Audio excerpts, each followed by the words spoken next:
In 2018, Winston-Salem City Council unanimously voted to become a Bee City USA affiliate.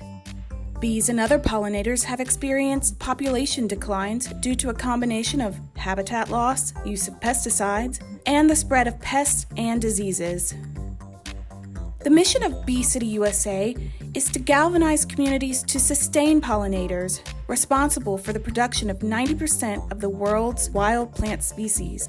Pollination is mutually beneficial to both pollinators and plants. Pollination begins with flowers, and it is important because it leads to the production of fruits we can eat and seeds that will create more plants.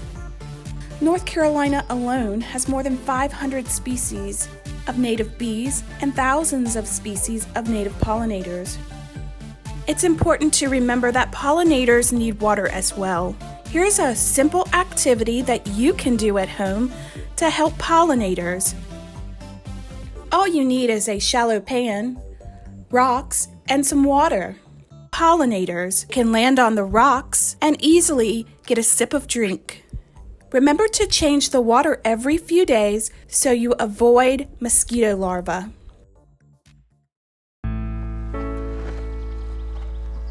There's my girls. I'm a beekeeper. We make a conscious decision to put these bees in a man-made box. That's not where they would normally live. They would typically go up in a tree somewhere, in a hollow tree. We put them in this wooden box. We have a responsibility to these bees to give them what they need. I'm David Link. This year I'm currently the Vice President of Forsyth County Beekeepers. We are a local beekeeping group. We provide a lot of community outreach. We have a monthly meeting. We say it's the beekeepers meeting, but it's open to the public. Anyone's welcome to come in. And then we have various speakers come in and talk on different topics concerning honeybees. I know. I have pockets of hives in different locations. Most of them are not visible. That's why it's called hidden meadows, because the bees are tucked out of the way. Probably the last 7 years I've averaged 100 hives. The honeybee is not native to North America. They are all imports, but all of these managed honeybee colonies, they come in and supplement and help where the native pollinators can't fill the gaps. This is a new hive that's growing, one that was just started this year, and it's already gotten this big. All right, you ready?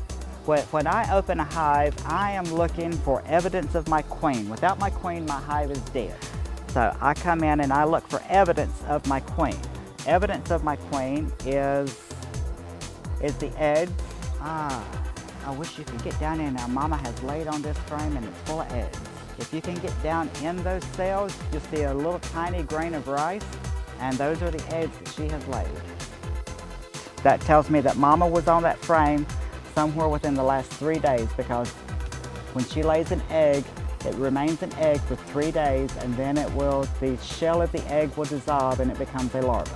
Under each little cell is a new bee going through metamorphosis.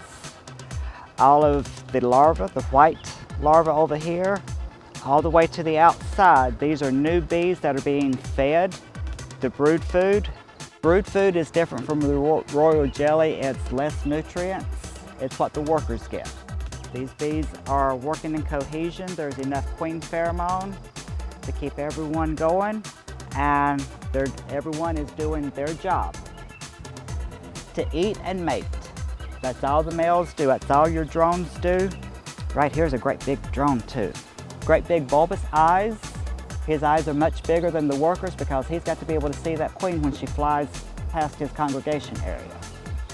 To see a bee emerge is really, really cool, because they have to chew their way out through that capping and release themselves.